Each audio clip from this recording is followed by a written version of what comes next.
He used me for his reputation. Then I showed up on the red carpet. Pregnant. Part 3.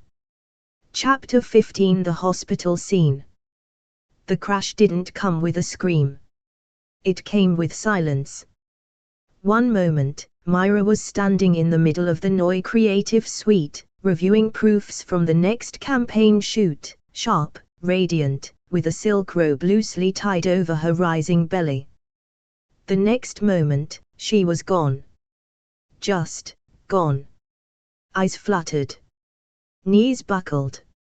And her body crumpled like silk into the studio floor. Gasps broke the silence. A camera toppled. Celeste ran. Mira. Mira. Mira heard it all like it was underwater. Muffled panic. French. English. Someone crying. The smell of lavender and sweat. Then, blackness. She came to under a bank of harsh hospital lights. The sheets were starched, the fork cold in her arm. The rhythmic beep of the monitor beside her was the only thing tethering her to the moment. Her baby. The first thought. Is the baby okay? Celeste sat at the foot of the bed, eyeliner smudged and half her hair pulled loose. She stood the moment Mira stirred. You scared the hell out of me. What happened? You collapsed. Overworked. Dehydrated. Your blood pressure spiked. Celeste's voice shook. You nearly. I'm fine, Mira whispered. What about? The baby's okay. Celeste touched her hand gently. Strong heartbeat.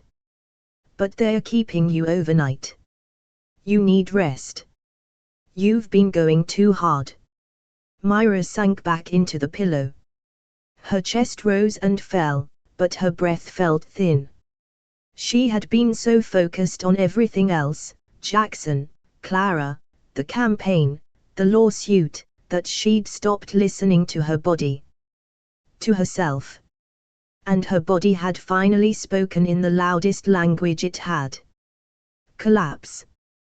But the world wasn't going to let her recover in peace. Because someone in the hospital leaked it. By midnight, Twitter was ablaze. Mira Lane hospitalized at 7 months pregnant after exhaustion collapse in Paris. Sources confirm, baby is stable. Mira conscious and recovering. Within hours, the #ProtectMira shot to trending. She gave the world everything and nearly lost herself doing it. The pressure women face to stay composed while being torn apart is unbearable. We can't let this queen fall. Not after everything. Fans flooded her profile with support. Celebrities posted tributes, selfies holding her book, sharing her Noi campaign, holding signs that read, "Rest, Mira. We got this." Even people who had never posted about her before started speaking up. And then, the biggest headline yet. Jackson Vane spotted arriving at Paris hospital where Mira Lane is admitted. He came in the middle of the night, in a black hoodie and sunglasses, flanked by security. He walked through the emergency entrance like a ghost, head down, jaw tight. When the nurse asked who he was visiting, he said quietly, "Mira. Mira Lane." She raised a brow. "And who are you?" He hesitated. Then, for the first time, said it out loud. "I'm the father." Security called up to the room. Celeste answered. Mira had just fallen back asleep, pale against the hospital sheets, her hair still damp with sweat. "She has a visitor," the nurse said. "Oh. Mr. Vane. He says he's the..." "Tell him to leave," Celeste replied coldly. "And don't let him near her again." When Mira awoke, Celeste told her what happened. Mira didn't cry. She didn't even look surprised. He came here for a headline, Mira whispered. Not for me. Do you want him to come back? Celeste asked gently. Mira turned her face toward the window. The sun was just beginning to rise, soft, pink, warm like hope. No. I don't want him anywhere near me. And so the doors stayed closed. Jackson stood in the lobby for 17 minutes before leaving. Cameras caught his exit, tight-lipped, head bowed, walking away alone. By the time he reached the sidewalk, Twitter had already devoured the moment. She told him no. And he listened. Because he had to. You don't get to ghost her and then show up when the cameras do. Your access dies with your respect. Back in her hospital bed, Mira closed her eyes and rested a hand over the steady rise of her belly. Her body had warned her. Her baby had held on. And now? She would protect this life with everything she had. Because the world could throw headlines and heartbreak and lawsuits and betrayal. But she had the only thing that mattered. She had clarity. He didn't get to be a part of this. Not anymore. Chapter 16: The Paternity Twist. It started with a single headline. A whisper dressed as a question. Sources say Jackson Vane may not be the father of Mira Lane's baby. Exclusive, insider claims stylist had another man in her life during Volt campaign. Within hours, the story was everywhere. One leak. One rumor. One thread of speculation, and the media unraveled itself to chase it.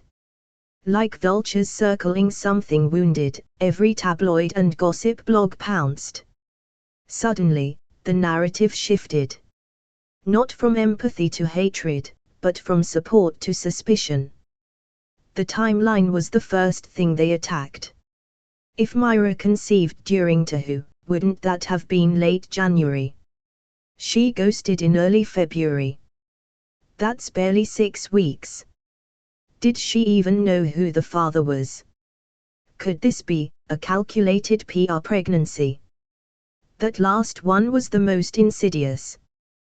They weren't just doubting her fidelity. They were questioning her intention. As if her baby bump was part of the marketing. As if her womb had a strategy deck. Some blamed Roxanne Black, who was known for leaking false stories to flip the narrative when her clients were flailing. Others whispered Ivy Saint had called in a favor to blur the headlines and distance Jackson from the scandal, so she could reclaim the spotlight without sharing it with a fetus. Either way, the result was clear. Jackson, now branded a villain for ghosting a pregnant woman, was being recast as a maybe victim of paternity confusion. And Mira? She said nothing. No denial. No confirmation. No comment. She posted no statements. No Q&As. No soft lit bump selfies with hashtags like #MamaBear or #WeKnowTheTruth.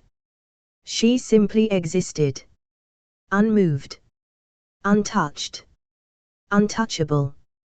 Her silence became its own language. And the public didn't know what to do with it. Why won't she just say he's the father? Is she protecting someone else? This has to be a stunt. Right. Wait, is it even Jackson's baby? Speculation turned obsessive. TikTok detectives constructed digital timelines. Reddit threads dissected every interaction between Mira and any male she'd ever been photographed with, even a barista who once handed her oat milk and smiled. And then a blurry, zoomed-in paparazzi shot surfaced, Mira walking with her former college ex, Julian Kai, a poet/professor with a tragic haircut and a dog named Saffron. That was all the tabloids needed. Mira's mystery man, is this the baby's father? Spotted with hand on small of her back, Intimacy or old flame revisited. The rumors didn't upset Mira. They didn't even surprise her. Because she knew the truth. She knew who the father was. She had known from the moment she saw two pink lines in that silent apartment, trembling with rage and disbelief and something deeper, certainty. It was Jackson. She had only been with him. But she also knew this. Letting them wonder was power. Because the same machine that tried to erase her was now clawing for her approval, her narrative, her label. And she would give them nothing. In the chaos, "Who's the father?" began trending. But so did something else. "Mira knows." "Not your business." "Her silence is louder." "She owes us nothing." Celebrities began weighing in, again. At Lennox writes, best-selling novelist. "Let the woman breathe. The child isn't a press release." At Diane_Claire_official, retired actress. "What kind of culture demands DNA tests before diapers?" And at Quinsispence, media mogul and activist, posted a now viral tweet. "They never doubted his love when he was whispering it into her neck. But now they doubt her truth because she's whispering nothing back." In a small, sunlit room in Paris, Mira lay on her side in bed, one hand resting over her belly, the other holding a cold glass of water. Celeste entered without knocking. "They're losing their minds," she said, dropping her phone on the bed. "The press. The people. Jackson's team. Let them," Mira said quietly. "You really won't say it?" "I don't owe them that," Mira replied. "Let him wonder. Let them all wonder." Celeste smiled. "You're not just rewriting the story," she said. "You're writing a new one." And Mira was. Because for the first time, the world wasn't dissecting her from a position of pity or projection. They were doing it from fear. The fear that she was holding on to something they couldn't control. That she was carrying a truth no one could demand. A baby.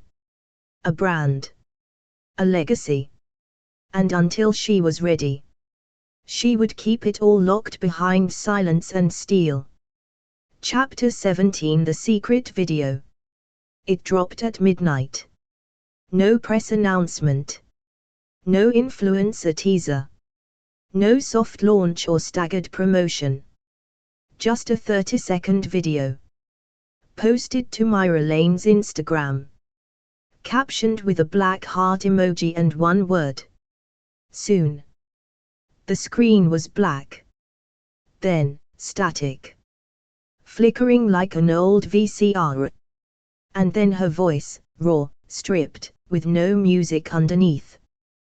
"They told me to play a part." Cut to a blurred image of her walking beside Jackson in a parking garage. A voice recording, "It's just for a little while. A few events. Then you're out." I fell for it. Cut to her face in profile, eyes puffy, hair undone. Home footage. She's crying. Not sobbing, just tears running steadily as she whispers, "He told me I mattered. That it was different with me. And then he vanished." Cut to montage of her packing a suitcase.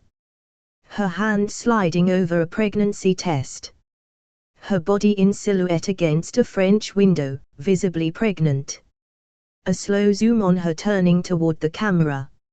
Expression unreadable. Then came the final words. Spoken flatly. "He broke the contract. But I kept the footage." That was all it took. 30 seconds.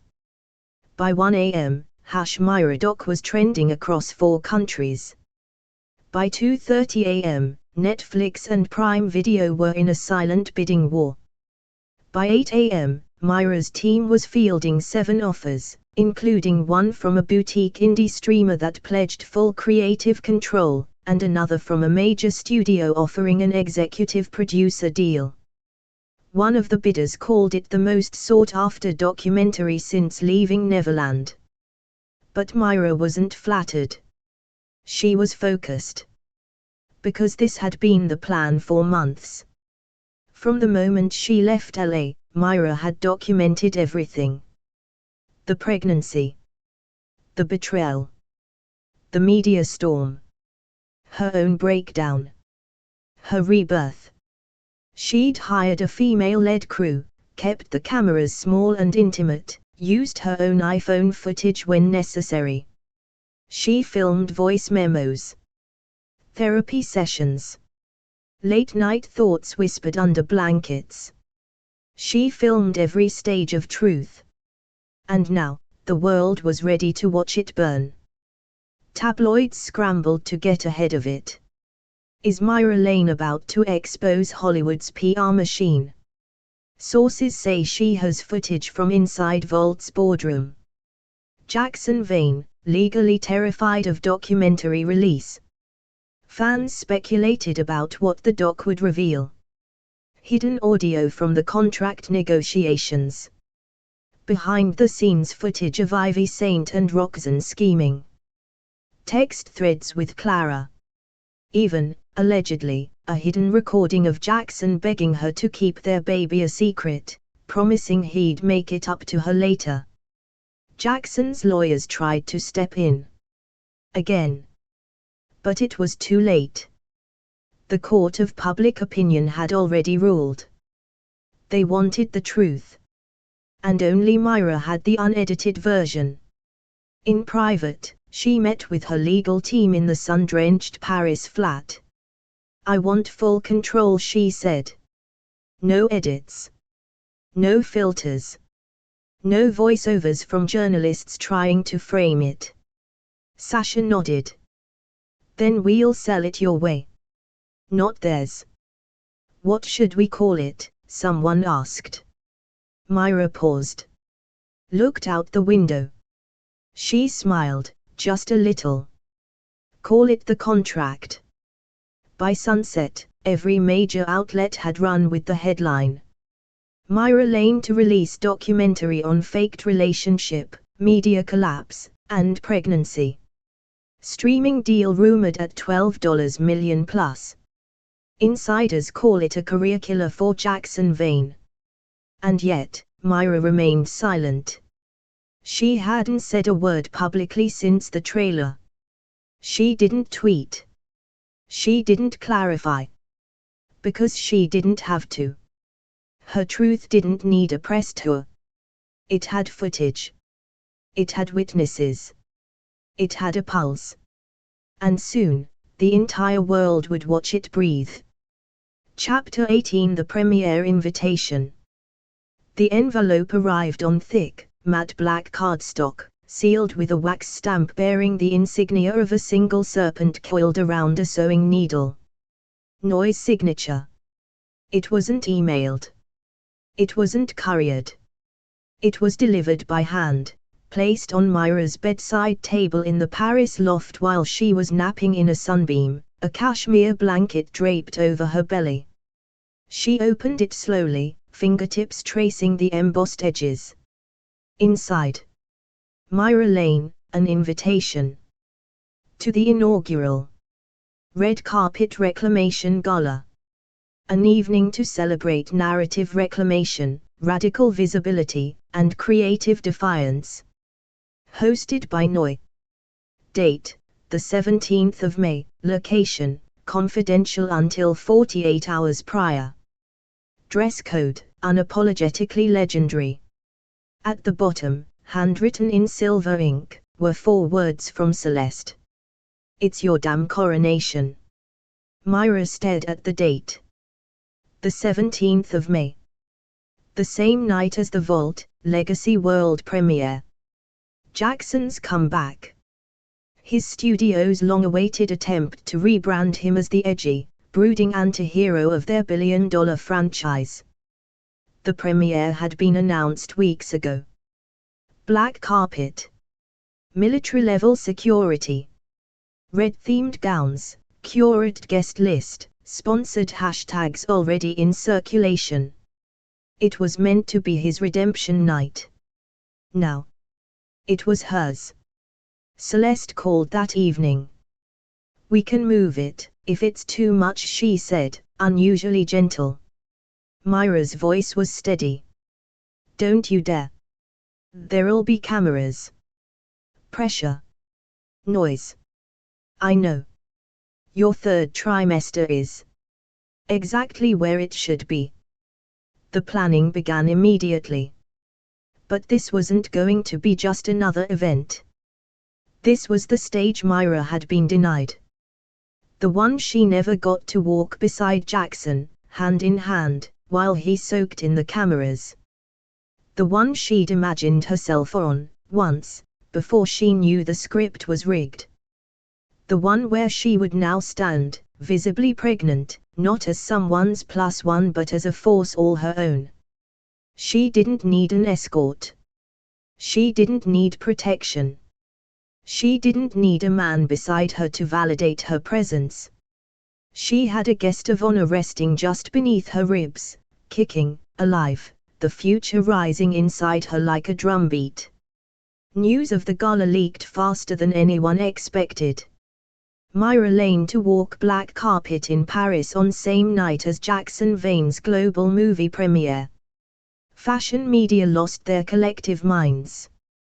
Two seismic events, same night, same hour, opposite coasts. The real premiere began trending before either event even happened. Speculation went into overdrive. Is she crashing his night? Did Noi do this on purpose? Which one will the world care about more? Spoiler, everyone already knew. Even industry insiders quietly admitted, Mira's gala had more buzz. Editors cancelled their travel to LA. A-list stylists pulled gowns from Vault and redirected them to Noi.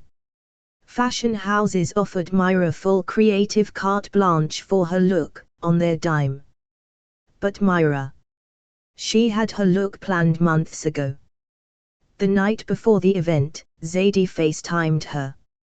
"How are you feeling?" she asked, eyes wide. "Are you okay? You're about to obliterate Hollywood from Paris." Mira smiled. "I'm not nervous. You should be. He's going to be watching." "Good. Do you want him to see you?" "No," Mira said, adjusting the satin draped across her shoulder. "I want him to remember me." And in LA, at that exact moment, Jackson Vane sat in a penthouse suite surrounded by stylists and handlers, staring at a monitor streaming live tweets from Europe. He scrolled through post after post. "I'd rather watch Mira Lane walk a carpet than sit through Vault's 2-hour mediocrity. One woman. One dress. One revolution." Mira Lane didn't just reclaim the narrative, she rewrote it. He set his phone down slowly. And for the first time since the contract began, he whispered the truth to himself. "She's not the woman I left. No. She was the woman he couldn't even reach anymore." The date was set. The world was watching. The cameras were ready. And Mira Lane. She wasn't walking into a party. She was walking into a reckoning. Chapter 19 Red Carpet Carnage. The 17th of May. The night of two premieres. One in Los Angeles.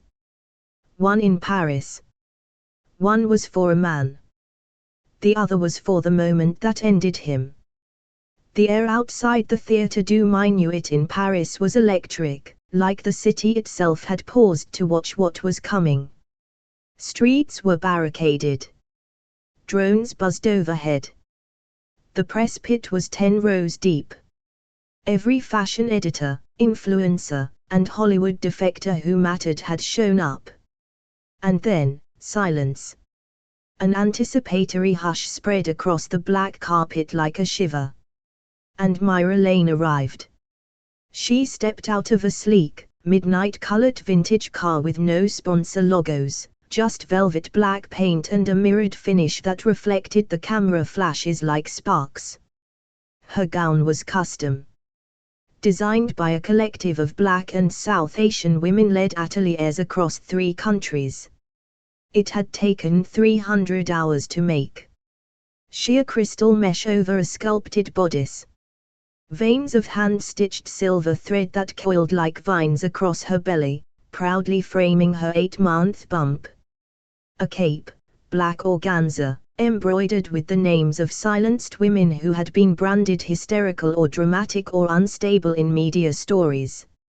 And her hair. Slicked into a crown of glass beads. No tiara. No jewels. Just her. But it wasn't just the dress. It was the entourage. She was flanked by 8 women, all dressed in white satin suits with feathered wings sculpted onto their backs. No swords. No smiles. Each one was a professional security officer. Angels. Not ornamental. Guardians. Each of them carried an earpiece, combat boots under their couture, and eyes trained on the crowd like Mira was carrying a crown, and a bomb. She was. The crowd gasped. Not performative. Not choreographed. Genuine awe. A reporter dropped their phone. Another burst into tears. Cameras didn't just flash, they convulsed, trying to capture the image that would define not just the event, but the era. And then Mira stopped at the center of the black carpet. Her angels formed a loose circle behind her. She turned. Faced the main press platform. Placed both hands on her belly. And stared straight into the lens. No one spoke. Not even the photographers. Because this wasn't just fashion. It was a funeral. For the version of Mira they tried to erase. Meanwhile, across the world in LA, the Vault Legacy premiere was in full spiral. The black carpet was crowded with influencers trying to look expensive and publicists trying to look calm. Ivy Saint arrived in a champagne gown that wasn't from Vault, some noticed. Jackson stood stiffly beside her, eyes glazed as he smiled through gritted teeth. His premiere was supposed to be his night. Instead, every single reporter was watching their phones. Mira's in Paris. She shut down the internet again. You can literally hear the fashion world switching sides in real time. A Variety writer live-streamed a side-by-side comparison of the 2 premieres with the caption. One's a blockbuster. One's a burial. And the world agreed. Back in Paris, the gala began. And Mira didn't just attend it. She hosted it. She spoke briefly on stage, nothing rehearsed. Nothing formal. She simply stepped to the mic, turned to the crowd, and said. They told me to stay quiet. They told me to stay still. But I've never been more loud, and I've never been more here. This is my red carpet. And I will never be asked to step off it again. The room erupted. Online, the moment was everywhere. #red carpet reclamation. #pregnant and powerful. She did not come to play, she came to deliver. The photo of her standing in the middle of the black carpet, bump forward, angels behind her, went viral in 37 countries. Vogue France ran it with the headline. La Resurrection de Mira Lane, the resurrection of Mira Lane. And Jackson. He stood alone in a side room of the LA premiere, tie undone, phone in hand, staring at a photo of the woman he used to hold. He zoomed in on the baby bump. The silver thread. The way she stared down the camera like she'd already forgiven herself, and would never forgive him. He didn't know what hurt more. That she looked stronger without him. Or that she looked like she had never needed him at all. Chapter 20 The Live Confession. The Los Angeles premiere of Vault Legacy was already faltering by the time Jackson Vane stepped onto the carpet. It should have been his moment, a triumphant return to the center of the world's attention. Instead, he was shadowed by murmurs, half-hearted applause, and the blinding knowledge that somewhere across the Atlantic, Mira Lane had already won the night. He walked stiffly, Ivy Saint clinging to his arm like a clutch she didn't particularly like holding. She smiled for the cameras. He tried. It didn't stick. Then came the press line. Jackson had done hundreds of red carpets. He knew the drill. Smile, pause, pivot, drop one carefully scripted sound bite, then move. But not tonight. Because this time, someone forgot to cut the mic. A boom mic, operated by a freelance sound tech working for a European live feed, caught Jackson leaning into his publicist, voice low, but not low enough. I told her to get rid of it. 7 words. 7 bullets. The sound was crisp. Clear. Broadcast live. Not just to the press pit, but to the entire live stream being syndicated by 4 entertainment channels and a dozen influencer platforms. There was a heartbeat of confusion. Then, silence. Then chaos. Because everyone heard it. Every viewer. Every reporter. Every stunned teenage fan refreshing TikTok. The confession shot through the internet like a lightning bolt. I told her to get rid of it. Those words looped endlessly across the globe, captioned and clipped and dissected within minutes. They were raw. Unscripted. Brutal. And completely devastating. At first, Jackson didn't even realize the audio had gone live. He smiled weakly for a photo, muttered a dry joke to Ivy, then walked inside, unaware the outside world was already burning. His phone buzzed non-stop in his pocket. He ignored it. Until a Vault executive shoved it in his face, eyes wide and white with panic. You're trending. For the wrong reason. Jackson stared at the screen. Watched the clip. Heard himself speak those words. Out loud. In public. With the entire world listening. His stomach sank. Within 45 minutes. She told her to get rid of it was the #1 trend globally. A protest crowd gathered outside the theater, chanting "Protect Mira," and "We believe women." Activists online called for boycotts. Mira's fanbase began flooding Vault's brand accounts with broken heart emojis and images of her standing proud in her crystal gown. By the time the movie finished rolling credits, 3 major sponsors had already pulled out. Lux Skincare. Sierra Vodka. A luxury watch brand that had shot an ad featuring Jackson crying in slow motion on a beach. Their joint statement was simple. We no longer believe Mr. Vane reflects our values. Back in Paris, Mira sat in bed, watching it unfold in real time. She didn't cry. She didn't rage. She didn't have to.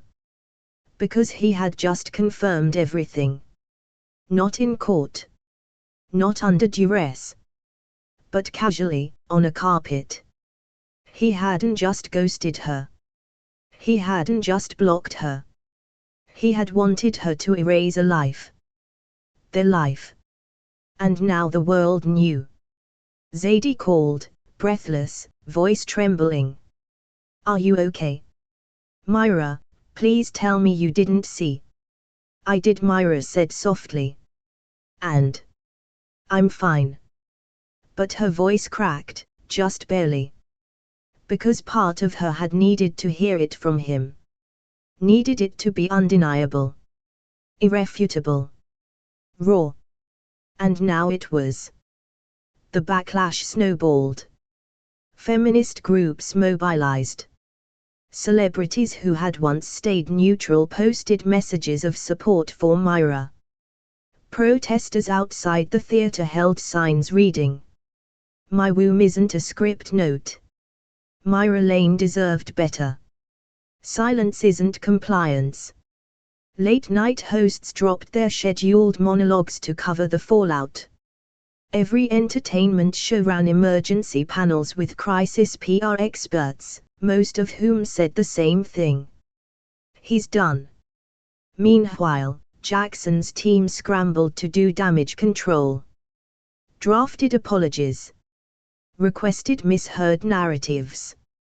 Blamed editing, technology, context. But it was too late. Because this wasn't hearsay. This was his voice. His words. His truth. And it had landed like a guillotine.